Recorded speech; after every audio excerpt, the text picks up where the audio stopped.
যারা under budget ভালো পারফরমেন্সওয়ালা bike খুঁজছো, যেটা নিয়ে তোমরা লে লাদাখ বা নর্থ সিকিম রাইড করতে পারবে, তোমরা 2 লাখ টাকার মধ্যে বাজেটে এই বাইকটা অবশ্যই নিতে পারো, কোনো রকম কোনো সমস্যা নেই। এবং তোমরা চাইলে এর যে 6টা ভ্যারিয়েন্ট আছে, কোনো বাজেট ফ্রেন্ডলি বাইক মানে যে শুধু বাইকটাকে কম পয়সা দিয়ে কিনবো সেটা নয়, তোমরা তোমাদের রিকোয়ারমেন্ট অনুযায়ী, তোমাদের বাজেট অনুযায়ী এই বাইকটাকে চুজ করতে পারো। সো গাইজ, আজ তোমাদের জন্য নিয়ে এসেছি আমি টিভিএস রনিন, যেটা 225 সিসির ইঞ্জিন প্রোভাইড করছে। এবং এই বাইকটা হতে পারে তোমাদের ট্যুরিং পারপাসে, যেমন নর্থ সিকিম বলতে পারো বা লে লাদাখ বলতে পারো, এই ধরনের হাই অ্যালটিটিউড হিল স্টেশনের দিকে রাইড করার, লং রাইড করার বা ওই হিল স্টেশনে রাইড করার জন্য বেস্ট অপশান হতে পারে এবং আন্ডার বাজেট অপশান হতে পারে। সেই ইনফরমেশান আজ আমি তোমাদের কাছে নিয়ে এসেছি। সো গাইজ, ভিডিওটা শেষ অবধি দেখবে এবং তোমাদের আশা করি অনেক হেল্পফুল ভিডিও হবে। যারা আন্ডার বাজেট ভালো পারফরমেন্সওয়ালা বাইক খুঁজছো, যেটা নিয়ে তোমরা লে লাদাখ বা নর্থ সিকিম রাইড করতে পারবে, তো এই ধরনের অনেক হিল স্টেশন আছে যেখানে তোমরা রাইড করতে পারবে, যার জন্য মাইলেজ দরকার হয়, পাওয়ার দরকার হয় এবং কমফোর্টনেসের দরকার হয়। তো এই সমস্ত কিছু অলরাউন্ডার ফিচার্স নিয়ে এই বাইকটা লঞ্চ করেছে এবং অনেকেই লে লাদাখ রাইড করছে, অনেকেই হিল স্টেশনে রাইড করছে।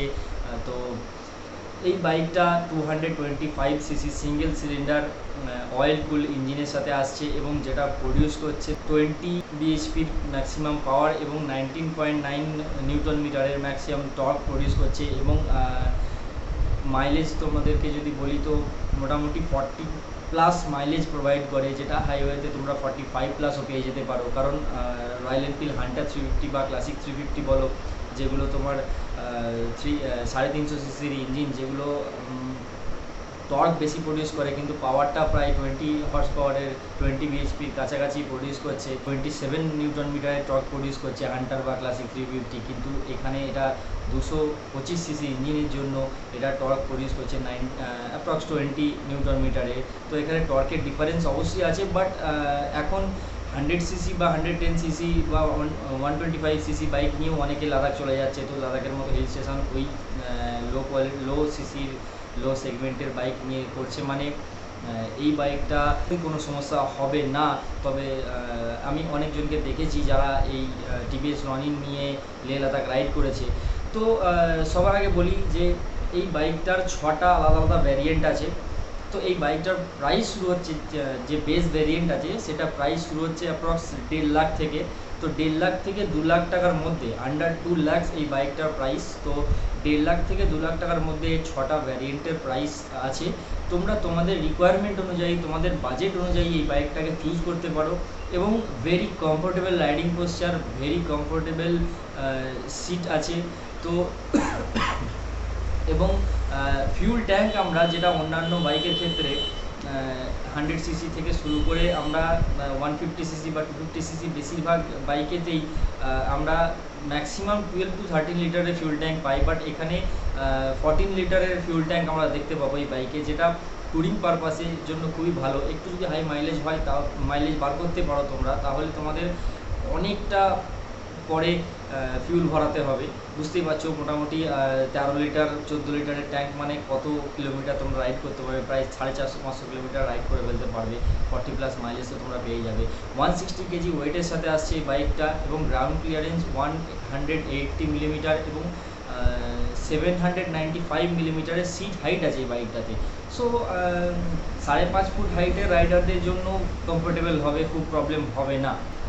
টোটাল মোটামুটি 7 থেকে 8টা তোমরা কালার অপশান পেয়ে যাবে, যেখানে তোমরা মিড ভেরিয়েন্ট এবং টপ ভেরিয়েন্টে গোল্ডেন ইউএসডি ফক্সও দেখতে পাবে এবং রাউন্ড শেপের একটা ডিসপ্লে পেয়ে যাবে তোমরা এলসিডি, যেখানে সব কিছু ডিজিটাল মিটার দেখতে পাবে, ডিজিটাল দেখতে পাবে। 17 ইঞ্চের হুইল দেখতে পাবে তোমরা ফ্রন্ট এবং রিয়ারেতে। এবং গাইজ, সামনে ফ্রন্টে তোমরা 300 mm এর ডিসপ্লে দেখতে পাবে, রিয়ারে 240 mm এর ডিসপ্লে দেখতে পাবো এবং ফ্রন্টে ডুয়েল পিস্টন ক্যালিপার, রিয়ারে সিঙ্গেল পিস্টন ক্যালিপার দেখতে পাবো। এবং আমরা ডুয়েল চ্যানেল এবিএসের সাথে পেয়ে যাচ্ছি এই বাইকটা। এবং ফ্রন্টে আমরা 41 মিলিমিটারের ডায়ার ইউএসডি ফক্স দেখতে পাবো এবং রিয়ারে 7 স্টেপ অ্যাডজাস্টেবল মনোশক সাসপেনশন আমরা দেখতে পাবো, যেটা লোড ক্যাপাসিটি খুবই ভালো, মনোশক সাসপেনশন খুবই ভালো আমরা জানি। এবং খুবই কমফোর্টেবল রাইড। 120 কিলোমিটার মোটামুটি টপ স্পিড দেখতে পাবো, 120 to 30 কিলোমিটার/আওয়ার টপ স্পিড আমরা পেয়ে যাব। তো হাইওয়েতে রাইড করার জন্য খুবই ভালো, এবং 20 নিউটন মিটারের টর্ক, যেটা আমার মনে হয় যে কমফোর্টেবল হিল স্টেশন রাইড করার জন্য, যেটা মেনলি তোমাদের এই বাইকটা পারপাসে তোমরা যেটা নিতে চাইছো। তো আমার মতে বলে যে বেস্ট অপশন হবে। আর single cylinder engine, oil cool engine আছে, সেটা নিয়ে কোনো সমস্যা হবে না। এবং 160 কেজি বাইকের ওয়েট আছে, ব্ল্যাক কালার আছে, সিলভার গ্রে কালার আছে, নানা রকম কালার অপশান তো তোমরা পেয়ে যাবে। বললাম যে 7 থেকে 8টা কালার অপশান তোমরা পেয়ে যাবে। এছাড়াও গাইজ তোমরা 5 স্পিড ম্যানুয়াল গিয়ারবক্স তোমরা পেয়ে যাবে, এবং তোমরা দুটো রাইডিং মোড দেখতে পাবে এই বাইকেতে, একটা আরবান এবং রেন, দুটো রাইডিং মোড তোমরা পেয়ে যাবে এই বাইকে, এবং স্লিপার অ্যান্ড অ্যাজিস্ট ক্লাস পেয়ে যাবে এই বাইকেতে। সো গাইজ পাওয়ার, পারফরমেন্স, কমফোর্টনেস সমস্ত কিছুর দিক দিয়ে দেখে, এবং ওভারঅল বাইকের ওয়েট, বাইকের গ্রাউন্ড ক্লিয়ারেন্স, বাইকের স্পেসিফিকেশানস, হ্যাঁ সবথেকে বড় কথা যেটা হচ্ছে যে এই বাইকে টিভিএস ব্র্যান্ডের বাইক মানে তোমরা মেনটেনেন্স কস্ট তোমাদের লো হবে।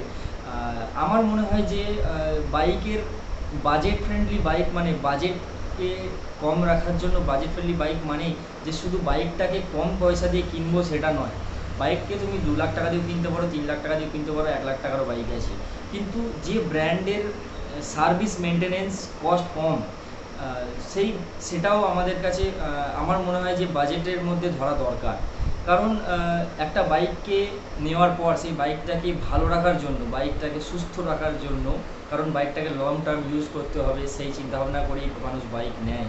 কারণ রাইডাররা বাইকে খুব ভালোবাসে, যে সমস্ত ছেলেরা মেয়েরা রাইড করতে পছন্দ করে বাইক নিয়ে, তারা বাইককে প্রচুর ভালোবাসে, নিজের থেকেও বেশি ভালোবাসে। তো বাইকের বাজেট ফ্রেন্ডলি বাইক মানে যে বাজেটের মধ্যে দিয়ে বাইকটাকে কিনে নিলাম শুধু সেটাই নয়, আমার মতে বলে যেটা বাইকটাকে মেনটেনেন্স করে রাখা, সেই মেনটেনেন্স কস্টটাও কম হলে, কম খরচায় ভালো মেনটেনেন্স পাওয়াটা, ভালো সার্ভিস পাওয়াটা, সেটাও একটা বাজেট ফ্রেন্ডলির মধ্যে বলা চলে। মানে যেটা বলতে চাইছি বুঝতে পারছো আশা করছি তোমরা, এবং যদি বুঝতে না পেরে থাকো সেটাও তোমাদের বোঝা দরকার যে বাইকের একটা সার্ভিস কস্টেরও ব্যাপার আছে, যেটা 2 মাস 3 মাস পর পর আমাকে করাতে হবে, ঠিক আছে। যেমন তারপরে লং রাইড করলে নানা রকম প্রবলেম দেখা যেতে পারে, সেই ক্ষেত্রে খরচা অনেক বেশি হতে পারে। তো পার্টস অ্যাভেলেবিলিটি সেটাও দরকার। পার্টস অ্যাভেলেবিলিটি মানে একটা পার্টস আমার যদি ভেঙে যায় বা নষ্ট হয়ে যায়, সেই পার্টসটাকে নতুন এনে লাগানোর জন্য, ডুপ্লিকেট লাগালে সেই বাইকটার ক্ষতি হতে পারে।